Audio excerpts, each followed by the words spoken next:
Good evening to all who are entering our 25th annual symposium here at Gesu School. We're just going to wait a couple of minutes while people enter the webinar, and then we will get started promptly. Thank you.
Again, welcome to Gesu School's 25th annual symposium. We're going to wait just a minute or two more as people are still making their way into the webinar. And as soon as we do, we'll get started. Thank you.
Okay, I believe we're ready to get started. So let me be the first to officially welcome everyone to Gesu School's 25th annual symposium, our third virtual symposium in a row.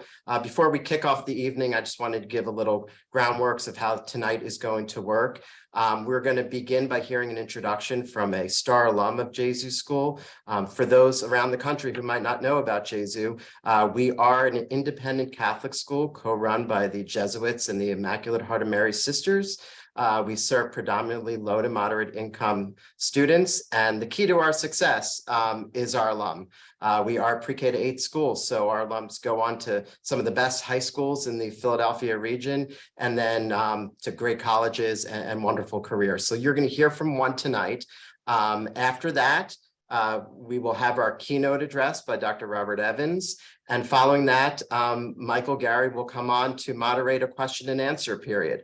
Anyone on this webinar can feel free in the chat to begin to ask questions throughout the event. We will take those questions down, and Mr. Gary will work to get as many questions answered as possible in the time that we have. So we want to get started right away. We want to get everyone hearing this great message we're going to hear tonight, and for those local in Philly and maybe around the country, get you off well in time to see the World Series. So without further ado, let me introduce Gesu alum Katira Scott.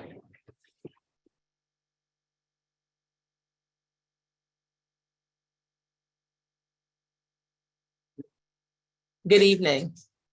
My name is Katira Scott, and I'm a proud 2002 graduate of Gesu School. After graduating Gesu, I went to Springside School. I later went on to receive a bachelor's degree in psychology from Spelman College and a master's degree in education from the University of Pennsylvania. I taught middle school math for 9 years, and I currently serve as an assistant principal and have been for the last 4 years at Mastery Charter School. I consider myself lucky to have attended a school like Gesu. My 3rd grade teacher, Mrs. Bright, and my 8th grade teacher, Ms. Moran, have had impacts on me even into adulthood. They instill values like pride and the importance of hard work. I truly believe that strong, dedicated teachers, more than any other school-based factor, are the #1 drivers of student success. I pursued a career in education, specifically urban education, because I believe that all students can achieve if given an opportunity like I was given at Gesu. Long before COVID, school life was growing ever more complex. Expectations on our educators kept rising, but budgets, staffing, and facilities didn't.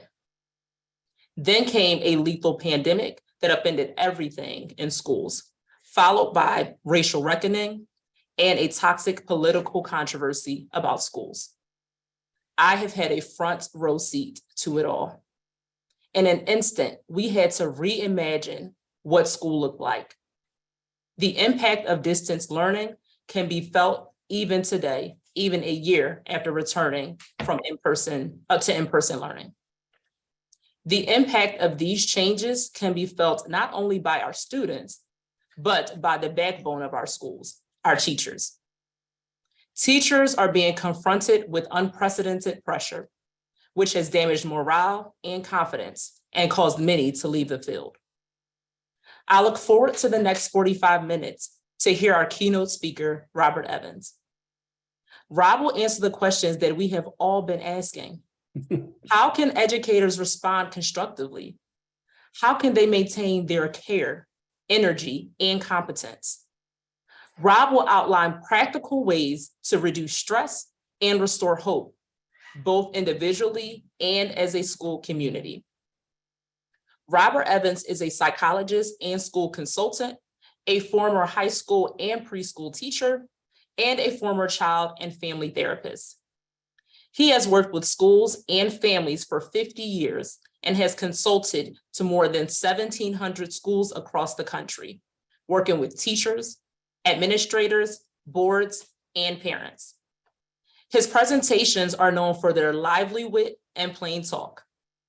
Rob's interests have focused on the challenge of leading change in schools, on changes in the home-school relationship, and on improving collegiality and candor among faculty, and on crisis intervention. He is the author of many articles and 3 books, including The Human Side of School Change and The 7 Secrets of the Savvy School Leader. His latest book, co-written with Michael Thompson, is Hopes and Fears, Working with Today's Independent School Parents. Following Mr. Evans' keynote, Michael Gary will moderate a question and answer session. Michael Gary has served as head of Friends Select School since 2016. Prior to this appointment, he served as director of admissions at Phillips Exeter Academy. Michael has a vast amount of experience working in the field of education, including director of admissions and financial aid at the Petty School, where he also taught economics. He also served as Associate Director of Admissions and Director of Multicultural Affairs at Pomfret School. He received a BA from Trinity College in Connecticut and a Master of Education from Harvard University. Michael is currently a faculty member at the NAIS Institute for New Heads, serves on the boards of the Pennsylvania Association of Independent Schools, Parkway Council, Athenaeum of Philadelphia, Independent Trust, Reading Aloud, and Trinity College. He is a faculty member at the National Association of Independent Schools Institute for New Heads. He is also the president and founder of Inner City Lacrosse and former member of Pomfret School, the Association of Boarding Schools and the Enrollment Management Association. We thank both Robert Evans and Michael Gary for joining us this evening. Please welcome Mr. Robert Evans. Thank you. Thank you. That was lovely. I appreciate it. I can't see those of you who are have joined us here, but and I wish I could, because what I'm going to hope to do this evening is present some thoughts to you. But as you're going to see, there's no rocket science in what I'm about to say. And I think of it more as a set of topics for conversation. And so I'm going to be very interested in your thoughts and reactions and questions. And we'll look forward to having Michael's help when we get there, so that we can have some back and forth and I can hear from you as well as just speaking to you. So I want to say just a couple other quick things by way of sort of grounding introduction before we start. Among the many reasons I'm glad to do this is that I grew up in Philadelphia, and I actually went to Germantown Friends School. And I saw on the list of attendees that a couple of people from GFS had signed up. I don't know if they're in the audience or not, but that was nice to see. But I'm especially glad because in my life consulting in schools, I have worked extensively in public schools, in charter public schools, and in independent schools. And it's pretty rare that you have a chance to have an audience that spans all of those. But we may well have that this evening. At least it looked that way from the signups. And so I'm very glad to have a chance to be connected to all of you. You know, when people ask you to do a keynote, they're almost always looking for uplift.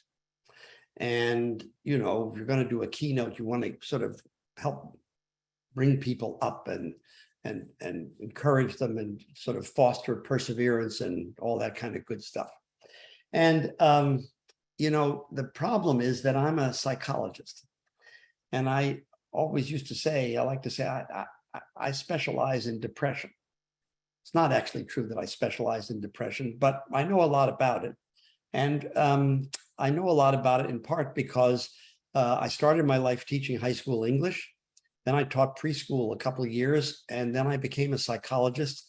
And I spent nearly 40 years being the director of a nonprofit children's mental health clinic outside Boston. You may think it's hard raising money for education. You'd be right. You ought to try mental health. And I had a crash course in what it was like to try to make ends meet. But what I found is actually is not about depression, it's about realism. I'm guessing that there's nobody on this call this evening who is close to as old as I am. But anybody who would be as old as I am would know that we've had about 50 years in this country of dialogue, debate, discussion, argument, controversy about schools. Right now, we've had a hot couple of years about it, but there have been other times in the past when we had hot years about it. And that very often this discussion, if that's what we should call it, is conducted at two ends of a continuum. At one end, there's a lot of school bashing, much of it aimed at public schools, but not all of it at public. And on the other end, there's a lot of pie in the sky. How great it would be if our schools just did this or that or the other, or actually this and that and the other. And what's left out of this kind of dialogue in the middle is first a kind of acknowledgement that our schools are like our country. They vary widely in their circumstances. They vary widely in their success. They vary widely in the resources they have available and so on. But the other thing that's missing from it is that the argument is often about, well, what's good for kids? And people have sharply different views about that. But what's left out of a lot of the arguing is the question, not just of what are the needs of students, but what are the needs of the people who are supposed to meet the needs of students? That would be educators, classroom teachers, and administrators and school leaders. And in my view, there hasn't been for a long time nearly enough attention to this. And we've seen, I think, the consequences of that come to the fore over the last couple of years. If we were to back up pre-COVID, just for a minute, it's hard now to think pre-COVID sometimes, but there actually was a time when we didn't have COVID. But if we were to back up, the truth is that things were already getting harder in schools. If I had a desk in front of me that you could see, and I could pile up on it a printout of all the curriculum material we expect a good education to cover from pre-K through 12th grade graduation.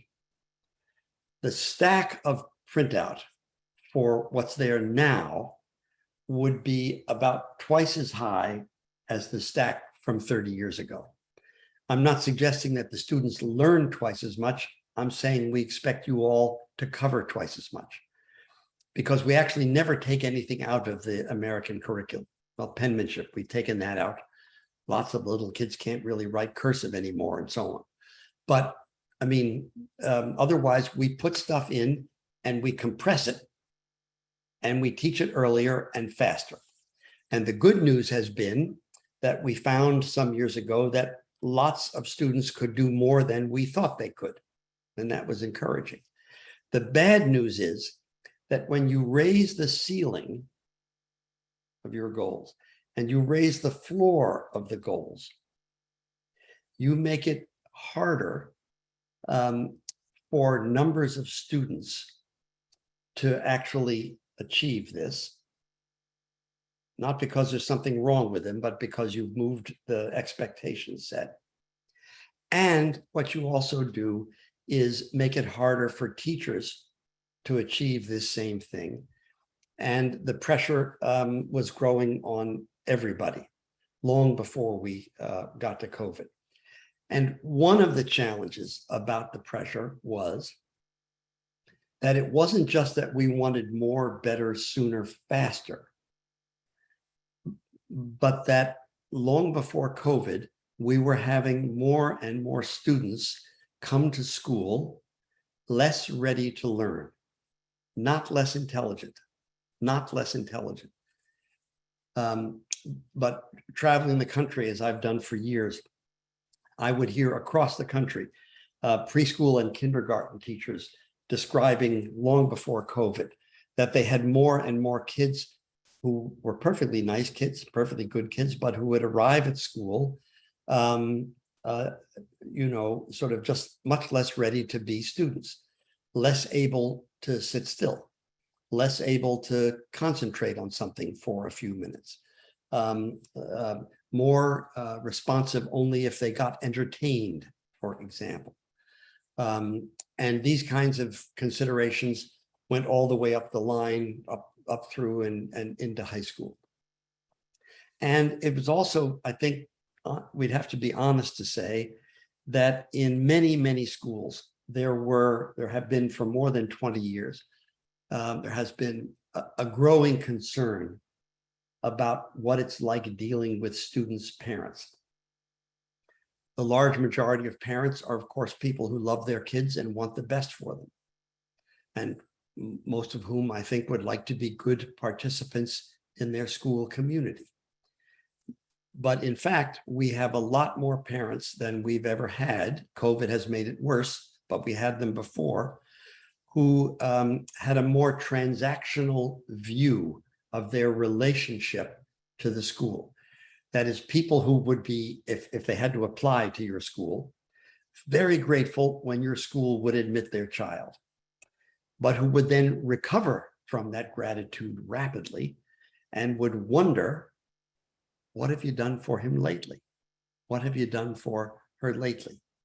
We have more parents than we've ever had pre-COVID. We had them who seem to feel that their tuition dollars, if they were paying, or their tax dollars, were purchasing a service or indeed an outcome. And those of you in public schools and in public charter schools know perfectly well what the pressure has been about test scores and all that kind of stuff. Those of you who come from independent and private schools haven't always had to deal with that, which has been a blessing. But it's also true that many of the parents who have chosen to send their kids to your schools have real expectations about where those children are going to go after your school, whether that's at the end of grade 8 and they're heading off to high school, or it's at the end of grade 12 and they're heading off to college. And we've had lots of anxiety and lots of concern about that pre-COVID. So it isn't as if everything was hunky-dory, put it mildly. There were lots of good things happening, but the pressures were growing. And then we had COVID. And I don't know what all of you would say if you were asked.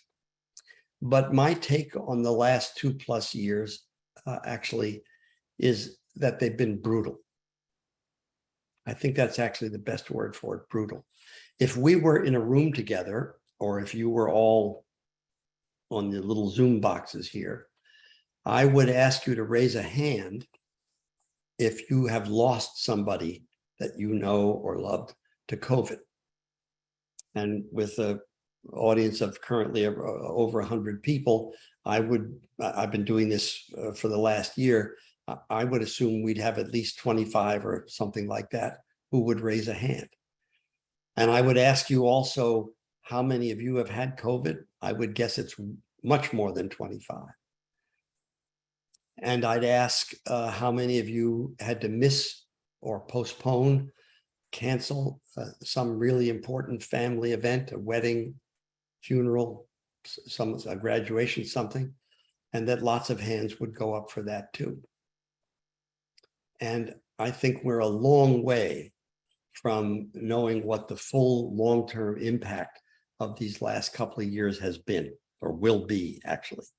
But if you think back just quickly about it, you know, it was in March of the first year, 2020, and we closed schools and people had to pivot on a dime and start doing online instruction.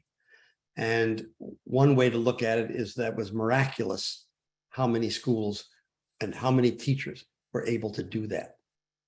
Mind-boggling, actually. And if anybody had said at the start of the school year, guess what's going to happen and what you're going to do over a weekend or over a week or 10 days, you're going to suddenly transform yourself into an online school. Nobody would have believed that. And all sorts of teachers, including teachers who had no real interest in technology, had to get proficient at it. And we got through the first year, or the first couple of months anyway. But that first summer was god awful because no one knew what was going to happen. Were we going to open? Were we not going to open? The health authorities were sending conflicting messages, et cetera. We didn't have any vaccines or anything like that. This is the only time in my long life that I have known that every person I meet when I go to a school or I do something like this, that every single one of us has had a chance to think about the possibility of our own death. It's the only time. So we didn't start the first full school year of COVID with any real clarity. Depending on your school and how it responded, you either had a longer time of doing online, or you were back in person, or you were doing some combination of both. The famous hybrid, which is, I haven't heard a single person say anything good about doing hybrid. And I don't know a single teacher who's eager to have to go back and do that again. And all during that first year, I had a chance. I've done about 400 to 450 Zooms with the schools, faculty and staff, with groups of teachers, groups of administrators, groups of board members, parents, et cetera. But when I would ask people, what's hard? What are you finding hard? Here's what I would hear. I heard immediately about people being exhausted. And in fact, I've been hearing about people being exhausted all the first year of COVID and all last year as well. So much of the work took extra time and energy, just trying to meet, just trying to plan, etc. People were exhausted.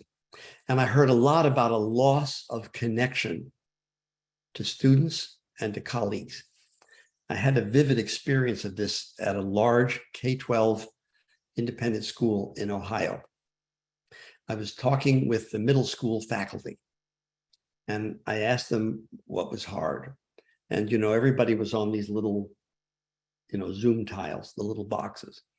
And so you can't see much, but there was one guy who looked like a football lineman and just sort of filled up the hole. And he leaned into his microphone like this, and he said, I have a lot of energy, and I teach middle school Spanish. And when you teach middle school Spanish, you need energy, and I've got it. And my students feed off my energy, and I feed off of theirs. And then he backed up and he said, and I can't do that through these goddamn little boxes. And the next teacher to speak, right after him, said, I'm single and I live alone. And the people on the screen include some of my closest friends. Their school was not in session at that moment. They were all online. And she said, I can see them like this, and I call them and text them, but I can't have lunch with them. I can't walk down the hall between classes and chat. I can't go to one of them right away and ask for help about a student that she had last year and that I'm concerned about. And she said, it's very lonely and very isolating. And right there, I felt that I had back-to-back loss of connection to students, loss of connection to one another. The head of that school and the head of the middle school were both on the call. So I turned to them right in front of everybody else, and I said, so tell me, how are these people, your faculty, how are they doing? Oh, they said, they're doing wonderfully. We cannot believe how they've extended themselves, how grateful the parents are, how flexible they've been, how much effort they've put into it. We've never been so proud of them. It's just terrific. And I heard that everywhere I then went also. That is, on the one hand, it was remarkable how teachers were extending themselves. And on the other, it was really taking something out of them. And as I went on there and in many other schools, I heard lots of other stuff too. People talked about what it was like working from home, if you remember back when most of us were doing that, right? And, you know, it turned out there were really no boundaries between home and work then when that was happening.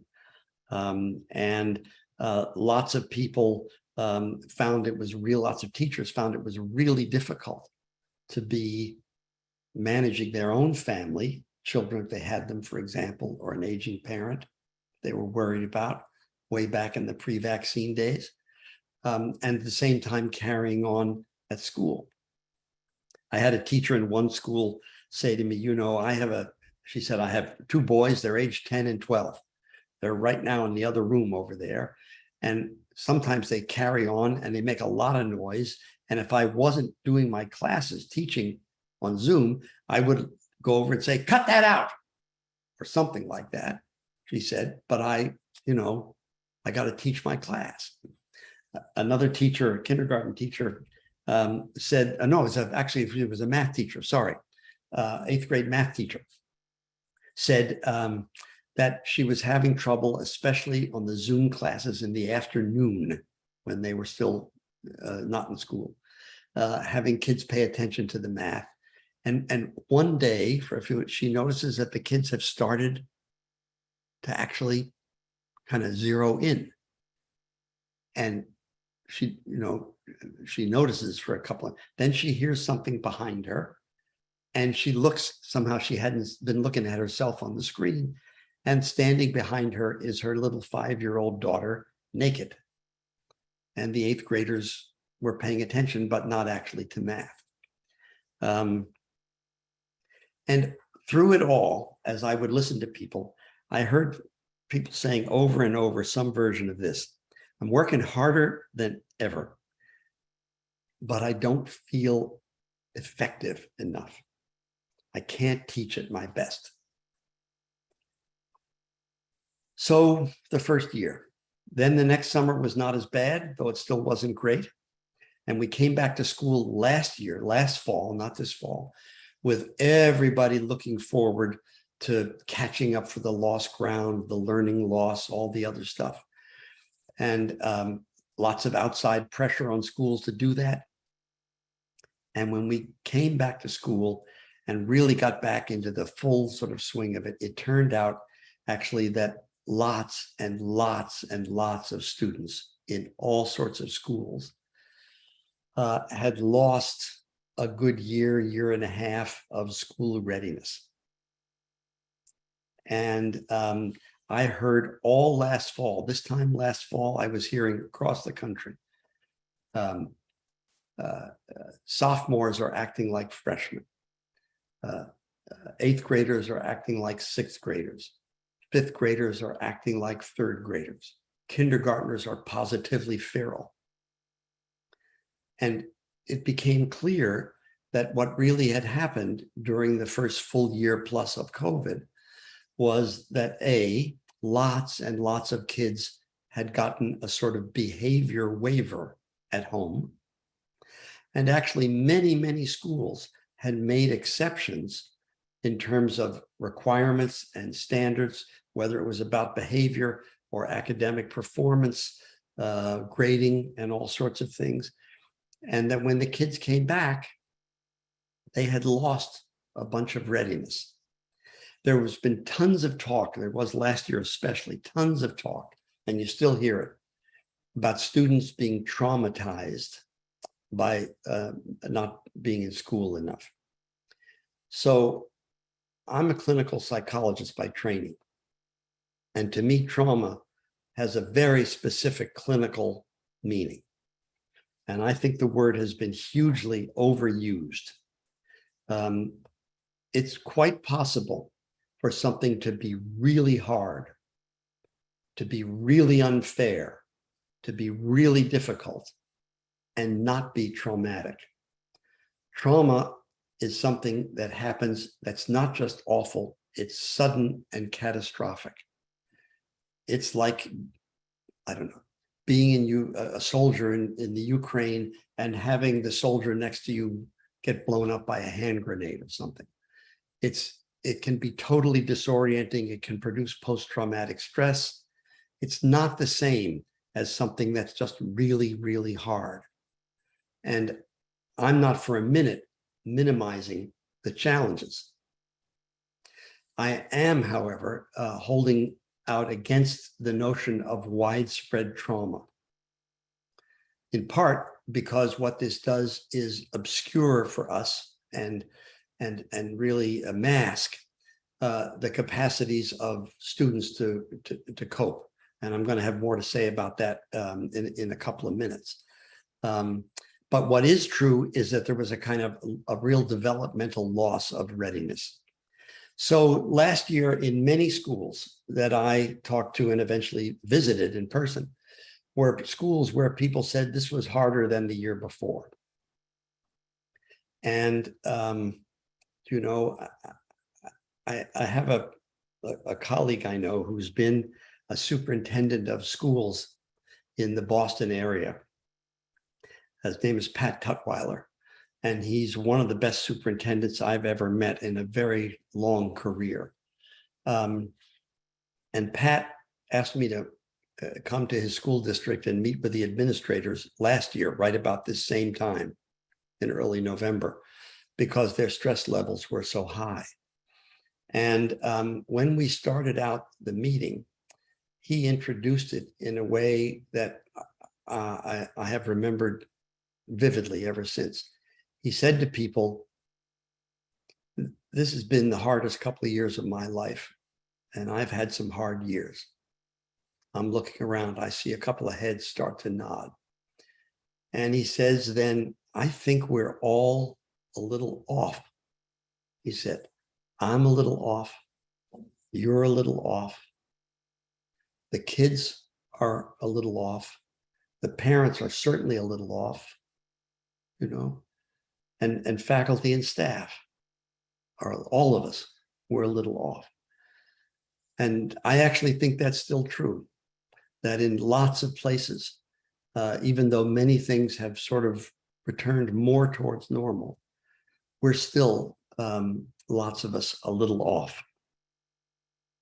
And of course, now we have all the political toxicity with the campaign and all the stuff that's happened. And we've had all the controversy about racial killings, about police, about, I mean, you name it. And for many of us, it's as toxic a time as we can remember in the history of the country. And it's the first time in a long while that in many places, schools have been caught up in that.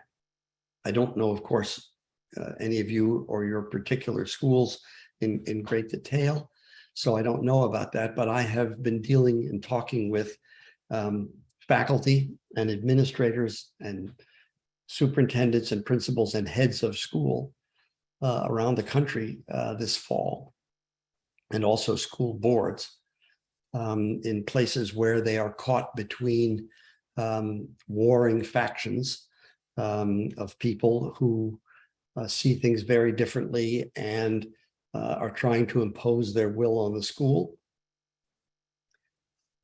And I know a number of retired teachers, especially history and English teachers, but not only them, who say that they don't know how they would feel safe and comfortable teaching right now because of the context and because of the way people express their distress or dismay, not by asking a question or wanting to have a conversation, but by making accusations and going public and doing all sorts of things that, you know, stir up the drama, but leave the school feeling whipsawed and caught in the middle.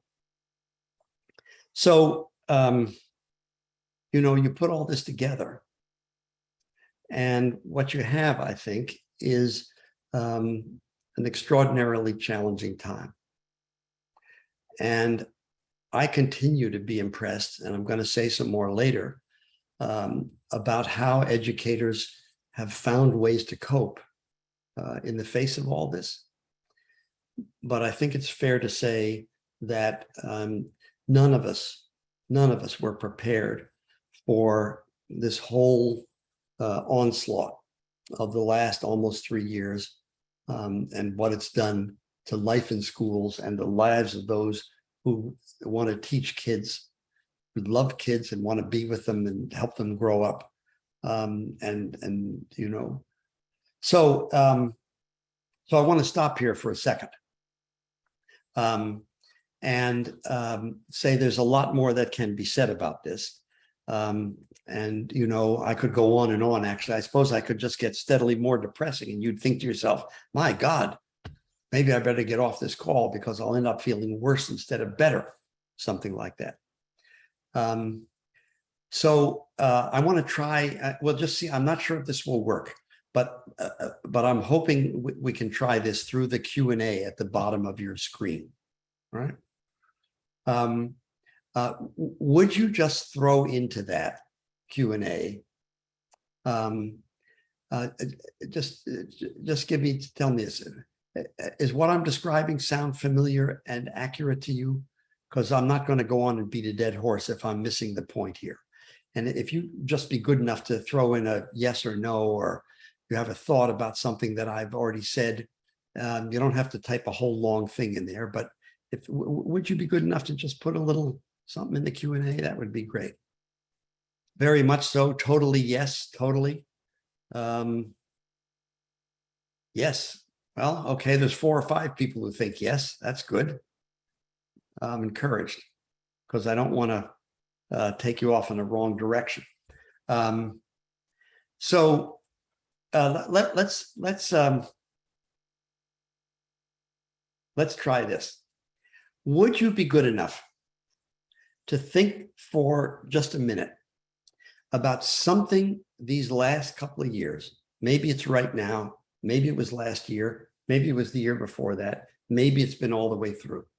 Something that's been particularly challenging or hard for you, either at school or at home. Okay. And if you would be good enough to just throw like the newspaper headline of that, you can put that into the Q&A, right? Just like a summary, right? And because it'll help me, because we're going to turn the corner here and start talking about coping, but it will help me to get a little sense of that. So one person writes in, finding qualified teachers is a challenge. Yep. And other things that have been particularly hard, whether it was at school or at home. Motivation of students. Yes, indeed. People reporting that across the country. Motivation. Zoom fatigue is real, no question. Managing stress, not waking up in the middle of the night, worried about school to-dos. Higher expectations for students when they're not there yet. Frustration with students who feel they can cheat and get away with things, and parents who feel this is okay. Getting volunteers, dealing with learned helplessness, parenting and marriage, impacted student-teacher appropriate relationships, how to help my child form friendships again and feel comfortable in the social setting, helping students learn to listen and dealing with school-wide exhaustion, feeling safe is everyone telling the truth if they have COVID. Boy, okay. Can't give individualized attention, too many needs. Okay, these things right here, just these that I've just read aloud that you've submitted so far. These are things I have heard over and over and over across the country in schools of all kinds, public, private, large, small, rich, poor, urban, suburban, rural. It's not exactly the same picture in every school, but versions of this and many of these specific things have come up over and over. One thing that has come up tons that was mentioned here is that there have been many more episodes of parents defending student misbehavior and being angry at the school about discipline that it might apply to students. And it turns out that it isn't just the students who lost school readiness, but a lot of parents as well. There are so many parents who long before COVID have been anxious about their child's future and apprehensive that they couldn't necessarily guarantee a predictable path to a good future. And then after having the kids at home for long periods of time, having all the worry about COVID and what was going to happen and so on, and having the school make a number of exceptions, especially in the first year of COVID and some last year, to normal procedures and so on, has left a lot of parents in a position where they're more willing to be critical, more willing to be hostile at times, et cetera. And so lots of schools have been experiencing that.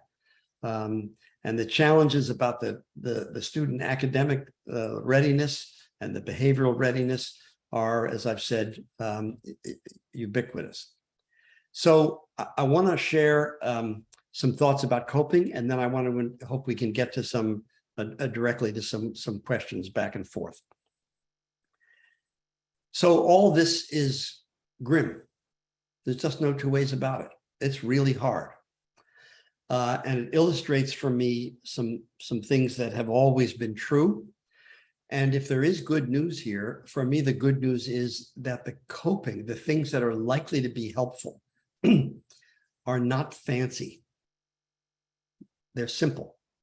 That to me doesn't always mean easy. There's a difference. Simple as in basic, as in fundamental. So I want to see if I can outline some of them for you. First, one of the issues we have here is the way we think about issues that arise in school, because we tend, almost without exception, to treat them as problems, whether it involves student behavior, parent behavior, academic achievement, whatever it might be. Years ago, I learned from a man named Matt King, who was for a long time a public school superintendent, and then eventually became the head of a Jewish day school outside Boston. And Matt has always made a distinction between a problem and a dilemma. And he says a problem has a solution and you fix it. And a dilemma is built into the circumstance and you cope with it, but you can't fix it permanently. So to me, a problem is like the exhaust system on your car is dragging and you get it replaced, it's fixed. A dilemma is like being a parent. It's incurable. You have children, that's what we say, but you have to let them go. You love them, but you could kill them. They make you feel proud and fulfilled, but terrified and furious. It's wonderful being with them. It's fabulous getting away from them, which of course nobody could do for a long time. You're not helpless. You cope, but you don't cope once and then it's done. The distinction here between a problem and a dilemma is about expectations. And it's fundamental to how we see ourselves in terms of our coping. Anything we read as a problem, we expect it's going to get fixed. I'm going to fix it. You're going to fix it. We're going to fix it. If it doesn't stay fixed, we have to wonder what went wrong and who screwed up. Anything we read as a dilemma, we expect to take constructive action, but we're not surprised if we have to revisit it. And that's what makes it a dilemma, is that we can't completely control it. Here's a simple for instance. Many schools, when they resumed coming into session, had the students back, had masking requirements and all sorts of other efforts, distancing, et cetera, putting kids in cohorts, try to keep the kids safe so they wouldn't get COVID, pass it to one another and to the adults in the school. But over and over again, but when kids went home, parents would do things differently. And the school was helpless to make them not do that. I remember talking to the head of the principal of a school in the Southeast, who said that right after Thanksgiving, the first year of COVID in the fall of 2020, 3 kids in one family tested positive after Thanksgiving. And the mother, when they spoke to her, seemed baffled because she said, you know, we didn't go anywhere for Thanksgiving. We just had people over. Well, the school could do all it wanted, but it couldn't guarantee what was going to happen when the kids went home. So the reason this matters, this distinction, and why I find it helpful, is that if you treat all of what we have been having to cope with and what you've had to face in your school as problems that need to get fixed and that ought to be fixable, I think it may be missing the boat, at least sometimes. And that often what we have to realize is that we can expect and we should take constructive action about something, but if it's a dilemma, it's going to need sustained and repeated efforts. And we shouldn't actually be feeling that we screwed up or we're not good enough because we weren't able to make all that change stay put immediately. So that's a first starter for me about coping. Second, there is abundant research evidence that in conditions of high stress and high challenge, one of the things that makes a huge difference is the presence of strong peer support and connection. So if you could take all of us who are on this call tonight, 110 of us, and divide us into two groups of 55. And just imagine for the moment that the groups are identical in every characteristic. So like clones, two groups of clones, and both under high stress. But one group has a strong set of connections among the 55, and the other group doesn't. The stress is going to be noticeably worse on that second group. And so it actually does matter. And part of what, as I told you earlier, was so hard about a lot of the COVID stuff was the separation and the isolation and the loss of connection. And if you're wondering what is likely to help the faculty and staff in your school to continue to cope with whatever we have to face, one answer right off the bat that I would give is to think about how are we going to be able to stay in touch with each other and to support one another. And here's what's interesting about it, to me especially. The support isn't just that you feel better, though you certainly do. It's always good not to be alone. The support actually helps you think better. There's research evidence that cognitive functioning improves when there's high levels of social support and connection. So investing in that in your school, being in it together, is one of the ways that you can actually help all of you to not just feel better, but to function better. A third thing that is helpful to me to think about has to do specifically with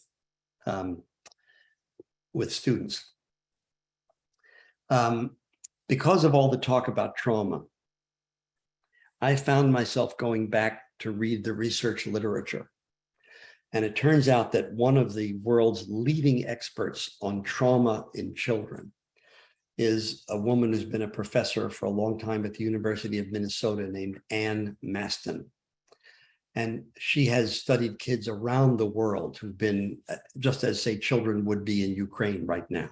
I mean, around the world in all sorts of truly traumatic situations. And what she has to report is, first, that most kids, even when they're truly traumatized, recover in somewhere around 16 to 18 months. And that what really helps them recover are three things, which can be summarized as warmth, structure, and expectations. So warmth, it really helps kids if they are in the presence of adults who love and care about them. Structure, it really helps them if the lives they are leading are predictable. And expectations, it actually helps them if instead of saying all the time, oh, I guess you can't do that, I know you're so upset, if the message they hear is something like, we have to do this, and it might be hard, but I can help you. And these three things, warmth, structure, and expectations, are actually three things that schools have always been good at. Always been good at. I do a lot of work in schools after there's been a crisis or some kind of big, difficult, sometimes very ugly event. I've worked in more than 30 schools where there's been a student suicide. I've worked in schools where there have been sexual misconduct cases, and schools where there have been other kinds of tragic deaths that were not suicides and so on. And one of the things I've always seen is that what a school does when there's a terrible tragedy is to stop and pause and acknowledge. But then we do have to do the math. And that having to do the math, that is restoring the predictability, is actually comforting to kids, whether they're little or whether they're big. So if you're wondering what might help your school in this regard, it's worth it to think about the warmth, the structure, that is predictability, and expectations. So this may mean, and this is something that may be a surprise for some of you, I don't know. This may mean that a school needs to stop making lots of exceptions for misbehavior, as opposed to being firmer about enforcing the school's expectations for behavior.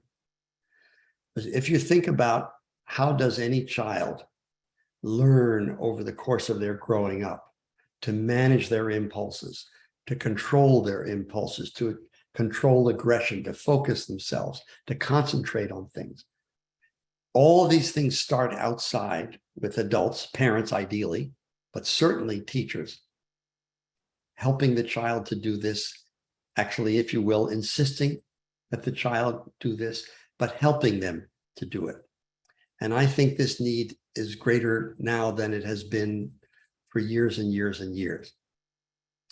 So there's a last thing, fourth general topic or heading. And it has again to do with expectations, but it's different in this regard. One of the things that turns out to be really helpful in conditions of high challenge and high stress is if educators can do for themselves what they typically do for students in one particular way. Here's what I mean. We all know there's abundant evidence that a teacher and a school that has high expectations for students is likely to get better results than a school or a teacher that does not. But if all you have are high expectations, there's always a risk that you're going to actually lead, some kids will be left behind, because at the start of a year, we never actually know that all the kids can get here. And we certainly know they're not all going to get here at the same time. And if this is the only thing a teacher cares about and focuses on, there will be some kids who will gradually learn, well, I can't get there fast enough. I can't do it well enough. I might as well not try. And you get a kind of a learned helplessness that starts to creep in when that happens. So most good teachers I've ever known have a second measure. And the measure is the measure of movement from where we were to where we are, from where the student was to where she is now. And we don't give up on this, but we pay attention to this. This actually, for me, is the truer measure of progress. But most good educators look both ways. And if a student has something that goes on in their life, if the parents go through a bitter divorce and custody battle, if a parent dies, if there's a serious illness in the family, if the student, him or herself, gets injured in an athletic contest and misses 6 weeks of school or whatever, we don't just do this. We make allowances here. That's what good teachers do. But almost all the educators I've ever known are much better at doing that for students than for themselves.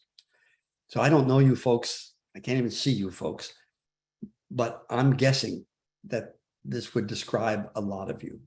And the good news is how conscientious you are about yourself. And the bad news is that this is a way for you, especially in these kinds of circumstances that we're in, to feel chronically inadequate, or at least recurrently inadequate, to feel like you've never done enough, you can't do it right or whatever, and to get down on yourself and all that sort of thing. And what we do with kids actually is this. Good educators help students tackle their weaknesses, but they help students build on their strengths. And actually, it's always easier to help a student build on a strength than to attack a weakness. And many good educators are really adept at this, but don't tend to do the same things for themselves. So one of the things I think would be great would be if you could reverse the golden rule and do for you what you most likely do for them. And actually pay attention to the movement you can make and the progress you do make, even if it isn't where you want it to be because of factors that are beyond your control. Now, I have one last thing to suggest, but Michael, I'm at the end of the sermon here, and people have been very patient. And so I don't know if anybody's got any questions they want to ask and that we should take a look at, but I'd love to have them if they did. Dr. Evans, thank you so much. We do have some wonderful questions that have been posted. But before I get to their questions, I have a question for you. Sure. As I manage my community, and yes, COVID has been very challenging. As a leader, I'm of the mindset that for teachers, for me to show support to them, is to realize that time is very precious and that they have so little of it. Yeah. How can I help them get more of it? Trust is at a premium. Yeah. How can I demonstrate greatest trust in what they do and what they bring every day? Yep. And lastly, safety. You made the point. We're now showing up with sort of our lives at stake, if you will. We never had to entertain as educators. With those three factors, how would you respond to that? Because my sense is that's what's on the minds and the hearts of teachers, and that's what weighs on them. Any thoughts? Yes, the first thought I have is it's a mistake to take questions. These are no. This is a terrific. This trio: time, trust, and safety. It hits the nail right on the head. So let me do the best I can with it. First, these are all, by the way, to me, classic instances of a dilemma. So the time is a challenge because in an effort to respond to the fact that so much of the work was so time consuming when everybody was on Zoom and doing hybrid and whatever, tons of schools did things like, well, we'll just not hold a bunch of faculty meetings after school. We'll cut back on this, we'll cut back on the other, and so on. And it's been hard in many schools to get back to just what we did beforehand. So my experience about some of this is this: there's few things that are worse than a bad meeting. And there are few things that are better than a good meeting. And I think the challenge about time, which has always been one in schools, has gotten harder. And I don't know what your experience about this, but I can tell you what I've heard is this. In schools across the country, I've heard administrators and school leaders say, excuse me, say, you know, we used to have people here 4:30 in the afternoon. You'd see them talking to kids, talking to each other. And now, as soon as the last bell rings, everybody scatters.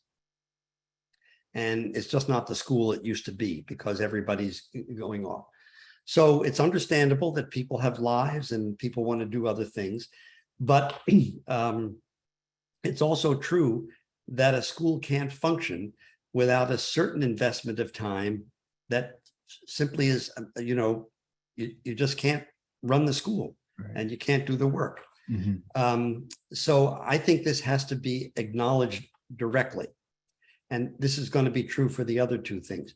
To me, this is the kind of thing that would be good to have a kind of honest conversation about with the faculty to say, here's the dilemma. Our dilemma is that time is precious and that lots of people have felt a strong need to get out of school and be away and have other things they need to do and so on. But there are some things we need to be able to do for the students in order for us to be the school we need to be. Mm-hmm. And can we talk about this? And I think the best chance of working towards some satisfactory solution is to name the dilemma and invite the conversation. The same thing's true about the trust for me. Trust usually comes from the fact that somebody is predictable That is, you do what you say you're going to do. I can count on you to do that. I know what to expect from you, and so on.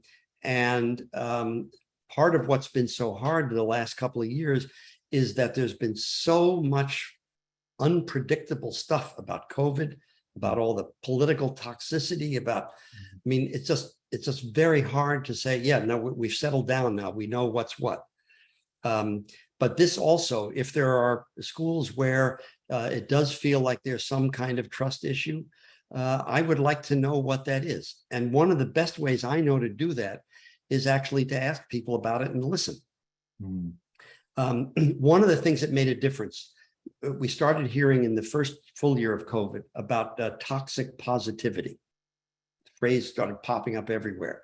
And what it meant was the teachers would say to me things like this, the administrators come around and tell us we're doing a great job. We're doing a great job, but they don't want to actually hear what it's like to be in our shoes. They don't want to hear how scared we are. They don't want to hear how we all know that we're not able to keep the distances that the school says we're keeping or whatever. And it turned out that many leaders, schools in it, were really seriously, sincerely trying to support faculty, but they were doing it with a kind of boosting. And the boosting would ring hollow. And it turned out that what often was much more supportive and inspired much more trust was when faculty felt, gee, he really wants to know how I'm doing. He really wants to know. I think always of an public elementary school principal who has a faculty and staff of 100. And in the first fall of COVID, he spent an entire weekend and a Monday and Tuesday night, and he called every single one of his people, right down to the custodian, just to ask them how they were doing. Not to make them do something, not to plan something, just to ask them how they were doing. And he was, I mean, it took a lot out, and he heard a lot of people who weren't feeling good. But boy, the morale changed because the people felt truly attended to, because they were being attended to. The safety is trickier. I don't know what your take is on this, but because you don't get to control all of it, right? The safety. Right. I don't know what to do about that either, except to make it talkable, to say, here's our dilemma.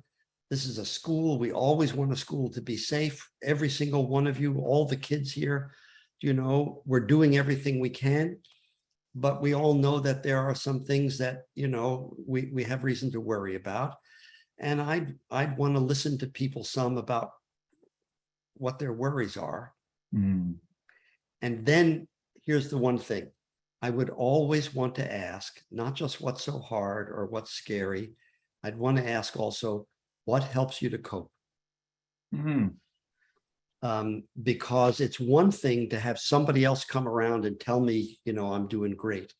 It's another thing for my ear to hear my voice say something about what helps me to cope. Excellent. So as you see, these are answers that aren't like do this, do that, do the other, but they're ways to try to acknowledge and open up and share, and in that way encourage and foster a greater sense of togetherness. That's excellent.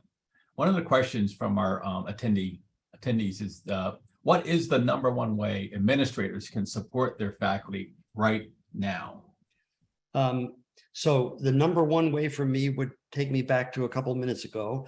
I would want to be hearing from people. How's it going? How are you doing? Right. And I'd want to know if they had what's hard. And I'd want to know what's helping them to cope. And I actually, for starters, I would just want to listen. After I had done a bunch of that, I would probably want to say to everybody, here's what I've heard. And if some of that was difficult in some way, or felt critical in some way, I would acknowledge that, And if I, as the leader, felt that there was something we really had to face up to, even though it would be hard, I would then I would then say that. Hmm. Because, you know, one thing that's always, I think, been true is that people appreciate it when you're straight with them, even when they don't like what they're hearing. Excellent. Another question from one of our participants is, what suggestions do you have for teachers whose work has increased outside of the classroom? Let's see. Well, I don't know, because I'm not sure what kind of work isn't there that person's referring to that would have increased. It can be like children related, because children also, they have children dealing Yeah. with sort of their schooling situation, or Yep. getting sick, if you will, Yep. or Yep. traumatic experience, or family members getting sick. Yep. And you alluded to earlier, passing on possibly, or have a death in the family. Yep. So, you know, I don't know, and this actually, I'd be interested maybe in your take on this too.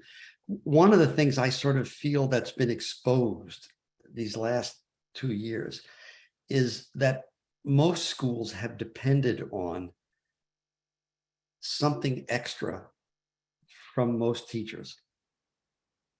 That is something beyond just whatever the teaching and coaching or advising, you know, or counseling, whatever those functions were. Mhm. And that for many people who work in schools, the work itself, that is the being with the kids, the students, has been terrifically rewarding. But it has also, I mean, teaching is one of the things still, like it being in the clergy, that we sometimes refer to as a calling. Mhm. It's not, teaching is lousy as a job that you're doing just to make money. I mean, only an idiot would teach just to make money, it seems to me. But as a calling, it has something higher in it. But the something higher has always or often involved a certain measure of sacrifice in a way, you know? And I think the last couple of years have forced lots and lots of people to rethink some things. And actually, if a life-threatening pandemic wouldn't be enough to make you rethink, I don't know what would. So I think there are a number of people who are less, at the moment anyway, less committed to sort of, I don't know what to call it, the full extra engagement in some way. And I don't know where we're going with this in the future, and what it suggests, or what it's going to mean about staffing patterns, or what we're going to need going forward. So I'm waffling here a little, because I don't know the specifics of the person's situation, and I think everybody has to make their own choice about, you know, where they need to commit themselves. And I think there are just lots of folks who've found, for one reason or another, that there's more stuff at home or in their own lives that feels like it has a legitimate claim on their attention and time. Yeah. I know we all been reading about the mass resignations that's happening.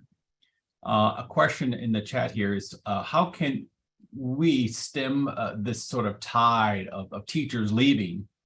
Some leaving after school have started. Any suggestion there, stemming the Oh boy! So you and I were talking about this for a minute before the program. Yes. I mean, there are tons of schools where this has happened. I mean, I must have heard, I don't know, 30 or 40 anecdotes about this. People leaving right as school started, people leaving just last week, people giving no notice, just calling the head of school or the principal and saying, I'm not coming back on Monday, just sort of going, and so on. You know, what I do know are a couple of things that make this less likely, I think. One is, it turns out that when somebody feels embedded in the place where they work and has 3 or 4 really good friends, or feels part of a close-knit team, it's much less likely that they leave, and certainly less likely that they leave precipitously in the middle, leaving the school hanging. Mhm. Right. So here again, this is a reason I talked some about the importance of peer support, Mhm. because what you want, actually, it seems to me, forget COVID or anything else, what always would have been good would be to have a set of what they sometimes call thick relationships inside the professional family, Mhm. as opposed to just sort of more standard, you show up, you do your work, you leave, we don't do much else about it, and so on. So I think it's hard to just turn this on like a tap of water, and just kind of make it happen instantly. Mhm. But I do, the other thing is, I have heard from a couple of independent school heads that what they've heard from their faculty that has made people want to stay is that they really do have a sense of the school's mission and of it actually mattering to them, and them feeling important in the transmission of that mission, rather than the mission being something that's up there with, a whole list of aspirational things: excellence or challenge, change, 21st century, all children can learn, respect for differences, lifelong learning, character, diversity, sound mind, sound body, the arts, technology, globalization, sustainability. That was very good. I'm not making fun of those items. I'm making fun of the list. Mhm. But when you go to a school where, well, here's an example. When you go to a Sacred Heart school, the Sacred Heart network of schools has a very clear set of principles and mission. And if you ask people in the Sacred Heart school, what's most important here, they almost always start talking about community first, in my experience. Mm.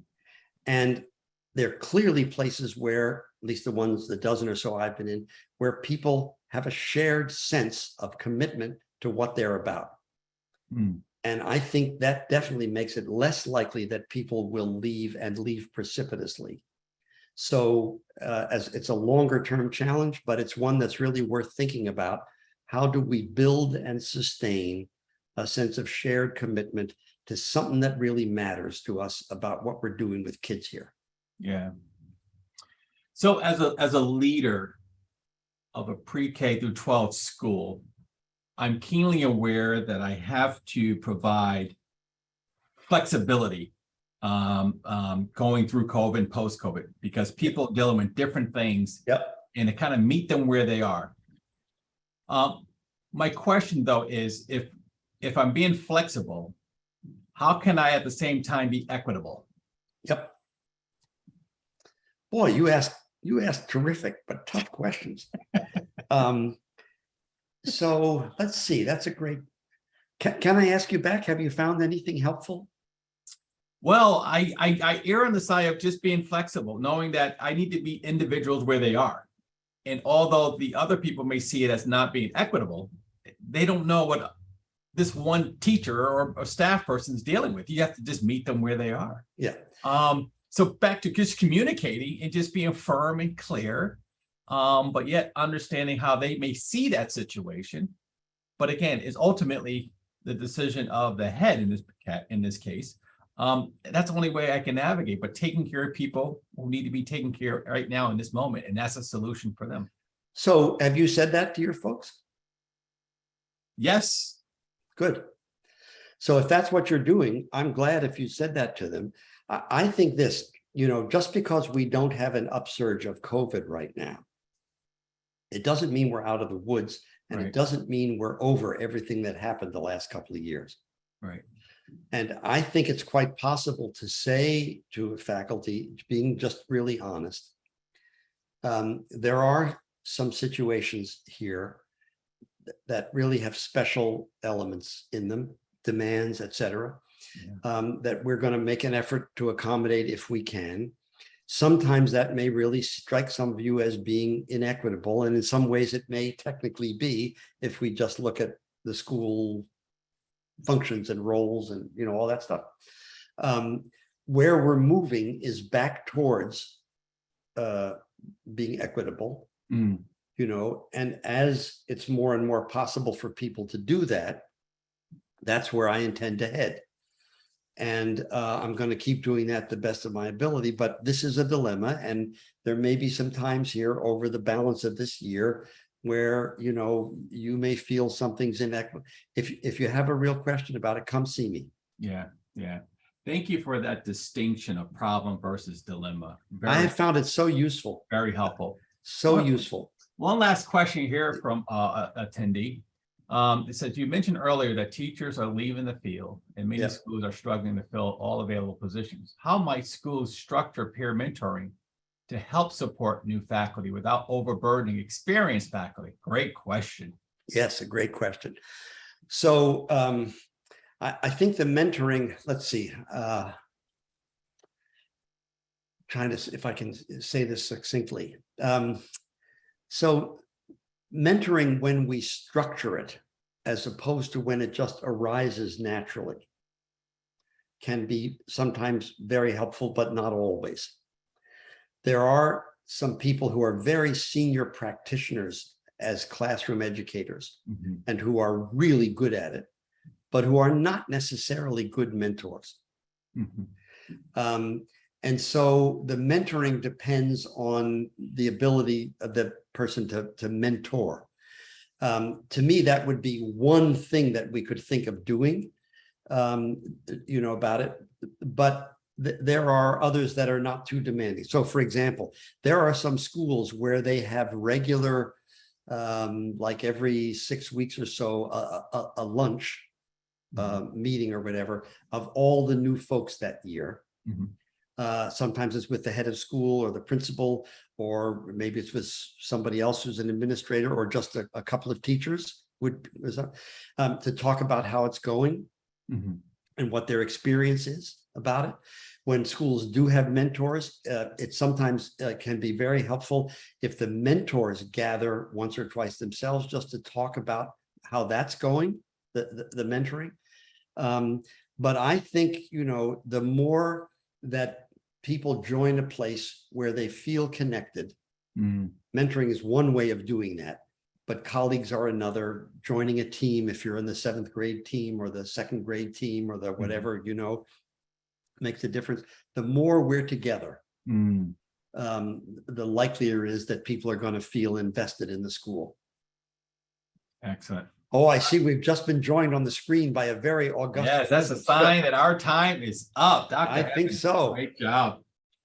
Hello, my name is Brian Carter. I'm the president and CEO of Gesu School. And first of all, I want to thank Dr. Evans for helping us to really position this dilemma, the challenging times in education and for our teachers, in the way that we may be able to take some action tomorrow.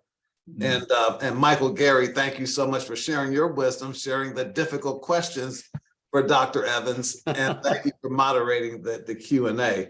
My pleasure. I also want to say a special thank you to all of our attendees for joining us this evening. Obviously, this was a topic of great interest. And Dr. Evans, there's a number of things that you mentioned, and there's several that I've written down that I think I can have as actionable tomorrow. And one of the things is focusing about, or one of the points is focusing on the strong support, strong peer support and connection. And in a way, we have to make the teachers feel and know that they're not doing this hard work alone. And so it goes to your talking to them about how's it going, what's hard, what are you doing to cope? And then the fourth question is, how can I or we help you cope in terms of what's going on and what's hard? Yeah. And the other point that I'll mention is that celebrating the teachers, celebrating great teaching and celebrating that great teaching regularly. And then from the parent perspective, inviting our parents to celebrate the teachers as well. I think it's, at least at Gesu School, I don't think we have enough parents really celebrating the teaching, the great teaching that takes place here. So thank you for those nuggets, and those are things that I believe are actionable tomorrow. I also want to say thank you to our sponsors. This is our 25th annual symposium on transforming education, and we wouldn't be able to do it without our sponsors. And so our presenting sponsors, the James and Agnes Kim Foundation, as well as the McGuire Foundation, as well as 8 other schools that came along to support the symposium, the Milton Hershey School, the Academy of Notre Dame de Namur, Community Partnership School, the Episcopal Academy School, Friends Select School, thank you, Michael, Malvern Preparatory School, Miriam Mercy Academy, and Walsh Jesuit High School in Cleveland. I appreciate the support again, and I want to ask that you please join us next year for our 26th annual symposium on transforming education. And with all due respect to our folks that are joining us from Houston, go Phillies. And have a wonderful evening. Thank you everyone for participating. All right. Thanks so much. Thank you. Bye-bye.